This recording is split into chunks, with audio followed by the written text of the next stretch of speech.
don't wanna sleep in, cause I got something to prove. I gotta take what I hate and finally make a move. I think of you and all the shit you don't do. Well, I'ma make hella sure that I don't become you. I have no regrets, yeah, I'll tie up my chest. I'll never forget what it's like to be in debt. Been stabbed in the back bed, I'll show you what happens. Pass me the mic and I'll show you with action. I feel this pain, you already know. Turn that to gains, let my money show. Permasalahan lini depan bakal teratasi dengan datangnya pemain ini. Siap-siap fans timnas dibuat terkejut dengan aksinya. Mantap! Buat fans timnas Indonesia kaget dengarnya. Shin Tae-yong tiba-tiba ingin lakukan hal ini kepada legenda timnas Indonesia. Tak perlu menangis adik-adik timnas U16. Erick Thohir berikan pernyataan hebatnya setelah timnas U16 gagal ke final.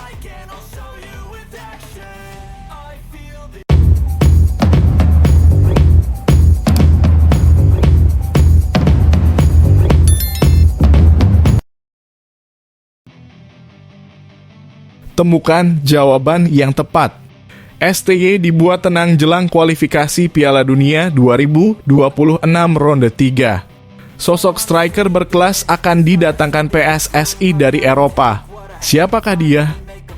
Apakah mampu bersaing di jajaran striker timnas Indonesia? Jepang, Arab Saudi, Bahrain, Cina, dan Australia pasti dibuat was-was dan khawatir jika PSSI jadi menaturalisasi pemain ini. Simak berita ini baik-baik guys, agar kalian tidak penasaran dengan pemain tersebut. PSSI kembali mendapat alternatif untuk menambah amunisi lini depan timnas Indonesia. Satu lagi pesepak bola diaspora membuka peluang untuk bisa memperkuat skuad Garuda. Pesepak bola yang menegaskan kesiapannya untuk berseragam merah putih tersebut adalah Dairenzio Brand. Pemain berusia 19 tahun tersebut saat ini memperkuat Jordan Boys berkompetisi di kompetisi divisi keempat Belanda. Seperti yang diperlukan timnas Indonesia, Dairenzio merupakan pemain yang berposisi di sektor penyerangan. Ia mengaku bisa bermain di posisi manapun di lini depan, mulai dari sayap kiri dan kanan, penyerang, sampai gelandang serang, yang bermain di belakang penyerang. Dairenzio sendiri memiliki darah Indonesia dari jalur ibu. Sang kakek ayah dari ibunya memiliki darah Indonesia. Ia berasal dari Jakarta. Sementara ayah Dairenzio adalah Leroy Brand. Leroy merupakan gelandang tim GC dan FC Olympia Gouda. Pria berusia 41 tahun ini memiliki darah Suriname. Dairenzio mengungkapkan kesiapannya memperkuat timnas Indonesia dalam sesi tanya jawab di kanal Yusa Nugraha. Menurutnya, jika ada undangan dari PSSI, ia tentu akan menyambut positif. Tentunya aku terbuka untuk hal itu, kata Dairenzio. Namun tentunya harus ada kontak dulu dengan mereka untuk bisa diundang, sambungnya. Lebih lanjut, Dairenzio mengaku memiliki motivasi khusus untuk bisa bergabung dengan skuad Garuda. Ia memiliki cita-cita untuk memberi yang terbaik bagi timnas Indonesia. Saya terbuka untuk melihat bagaimana rasanya bermain di tim nasional dan untuk mendapat pengalaman. Sepertinya akan sangat menyenangkan jika bisa melakukan hal tersebut, papar Dairenzio. Saya juga berpikir dengan kemampuan yang saya miliki, saya bisa menjadi tambahan kekuatan untuk tim. Jika itu terjadi, aku akan terbuka, ia menambahkan. Dairenzio juga mengaku banyak mendapat pesan dari supporter Indonesia. Ia pun mengaku senang dengan sambutan dan dukungan para pencinta bola Indonesia ini kepadanya. Semuanya mendukung dan ini benar-benar sesuatu yang saya suka dan hargai. Mereka benar-benar mendukung dan menginginkan yang terbaik, kata Dairenzio. Saya ucapkan terima kasih atas dukungan dan motivasinya. Saya harap ke depan saya bisa bermain bagi tim nasional, ia menandaskan. Bagaimana guys menurut kalian? Apakah kalian setuju jika PSSI menambah amunisinya untuk lini depan guna persiapan ronde ketiga kualifikasi Piala Dunia 2026 dengan menaturalisasi pemain ini? Coba tulis tanggapan kalian pada komentar di bawah ini ya.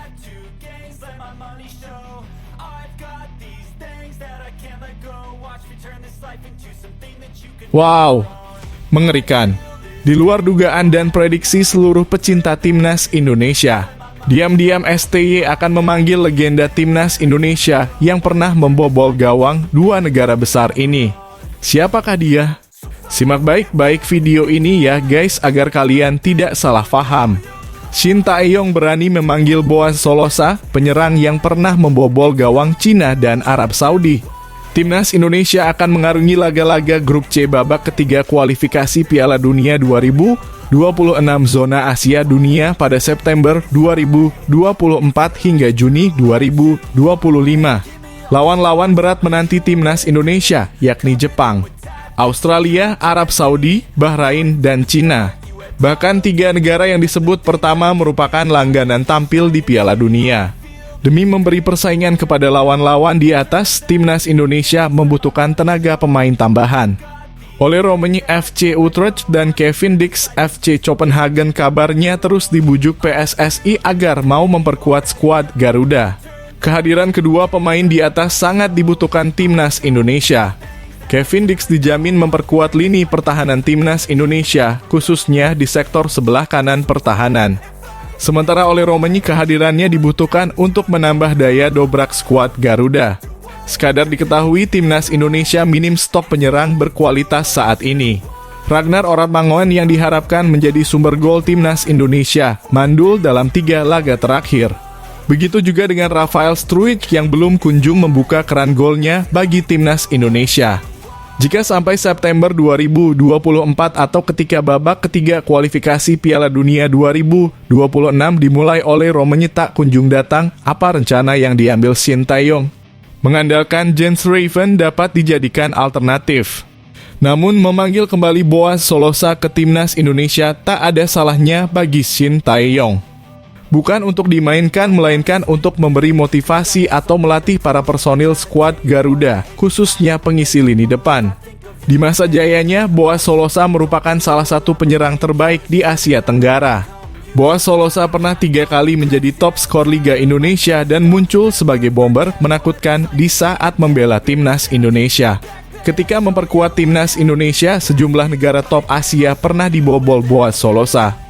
Sebut saja Oman dan 2 lawan timnas Indonesia di grup C kualifikasi Piala Dunia 2026 zona Asia, Cina, dan Arab Saudi. Karena itu soal kualitas jangan pernah ragukan Boaz Solosa yang kini merumput bersama Persewar Waropen di Liga 2. Jadi bagaimana Shin Tae-yong siap menjadikan Boaz Solosa sebagai mentor di lini depan timnas Indonesia?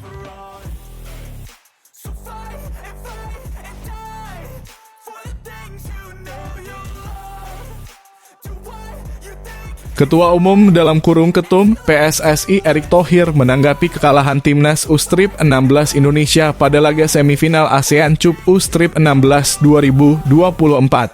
Tim berjuluk Garuda Asia harus memupus mimpi mereka untuk mempertahankan gelar ini. Hal itu dikarenakan Mochammad Mirza Firjatullah DKK takluk dari timnas U-Strip 16 Australia. Duel melawan The Little Socceroos berlangsung di Stadion Manahan, Surakarta pada Senin 1 Juli 2024 malam waktu Indonesia Barat. Dalam laga itu, anak asuh Nova Arianto harus takluk dengan skor 3-5. Hasil ini membuat anak asuh Brad Maloney melaju ke final dan berhadapan dengan timnas U16 Thailand. Sementara Garuda Asia akan bersua timnas U16 Vietnam pada laga perebutan tempat ketiga. Usai laga, terlihat anak asuh Nova Arianto tertunduk dan menangis. Seketika mereka mendapatkan wejangan dari ketum PSSI, yakni Erick Thohir. Erick mengatakan bahwa para pemain tak perlu menangis, karena menurutnya para pemain tidak seharusnya kalah dalam laga tersebut. Nah sekarang tadi saya bilang sama pemain tidak ada yang nundukin kepala, tidak ada nangis, kata Erick kepada awak media setelah laga. Kini pria berusia 53 tahun itu sudah mempersiapkan rencana pembalasan dendam. Ia memohon kepada para pemain timnas Indonesia di level senior untuk membalaskan dendam adik tingkatnya ini.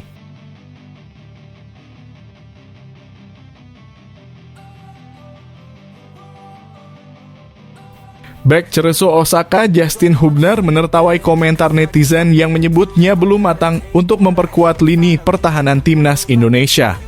Alhasil, pesepak bola 20 tahun itu kembali mendapat celaan di media sosial.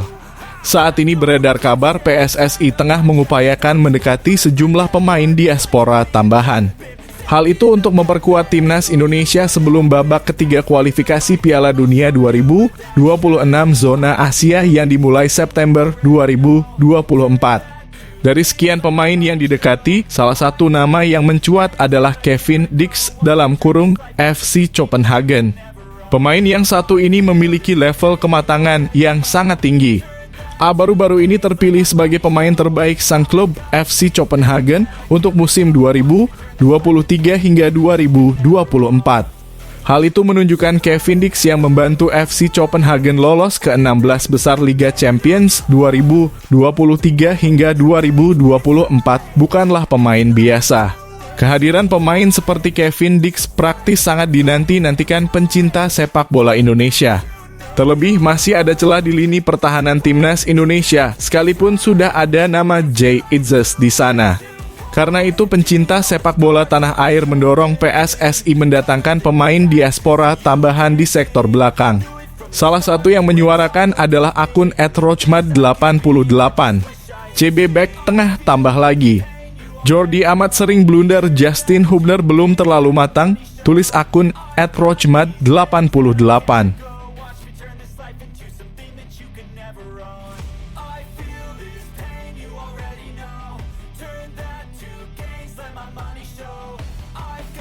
Sebanyak 3 negara yang iri Shin Tae-yong memperpanjang kontrak bersama Timnas Indonesia akan diulas channel YouTube Total Timnas. Shin Tae-yong dan PSSI mengeluarkan pengumuman yang menyenangkan pencinta sepak bola tanah air pada Jumat 28 Juni 2024 malam waktu Indonesia Barat. Kedua belah pihak resmi melanjutkan kerjasama hingga 2027. Ada beberapa ajang besar yang dijalani Shin Tae-yong bersama Timnas Indonesia hingga 2027. Sebut saja Piala AFF 2024 dan 2026. Babak ketiga kualifikasi Piala Dunia 2026 zona Asia. SEA Games 2025 dan 2027. Kualifikasi Piala Asia U23. 2025 dan 2027 serta Piala Asia 2027. Jika lolos, ada 2 ajang besar lain yang bakal dijalani Shin Tae-yong, yakni Piala Dunia 2026 dan Piala Asia U-Strip 23 2025 dan 2027. Kolaborasi antara pemikiran Shin Tae-yong, kehadiran pemain diaspora tambahan, serta program mantap dari PSSI berpotensi mengantarkan timnas Indonesia meraih kejayaan hingga beberapa tahun ke depan. Kondisi ini tentu membuat iri sejumlah rival timnas Indonesia di Asia Tenggara. Lantas, siapa saja negara yang dimaksud? 3. Thailand. Status Thailand sebagai raja sepak bola di Asia Tenggara pelan-pelan mulai digeser timnas Indonesia. Salah satu buktinya adalah kegagalan Thailand lolos ke babak ketiga kualifikasi Piala Dunia 2026 zona Asia. Di saat bersamaan, timnas Indonesia melaju ke babak tersebut. Bisa dibilang hanya masalah waktu bagi timnas Indonesia menggeser status Thailand dari status tim terkuat di ASEAN. Saat ini, timnas Indonesia terpaut 35 anak tangga dari Thailand yang menempati peringkat 99 dunia. 2. Vietnam. Vietnam yang pernah menjadi momok bagi timnas Indonesia, tak lagi berkutik di hadapan skuad Garuda. Terbukti dalam 2 laga grup F kualifikasi Piala Dunia 2026 zona Asia, Vietnam selalu tumbang dari timnas Indonesia. Alhasil, Vietnam gagal lolos ke babak ketiga kualifikasi Piala Dunia 2026 zona Asia. Timnas Indonesia kini terpaut 18 anak tangga dari Vietnam di peringkat 116 dunia. 1. Malaysia. Malaysia sudah terlewati ranking FIFA-nya oleh timnas Indonesia, yakni peringkat 135 berbanding 134 milik tim asuhan Shin Tae-yong. Skuad Garuda berpotensi menjauhi Malaysia di ranking FIFA jika tampil apik di babak ketiga kualifikasi Piala Dunia 2026 zona Asia. Malaysia yang dulunya rival timnas Indonesia di Asia Tenggara, pelan-pelan levelnya mulai ditinggalkan timnas Indonesia.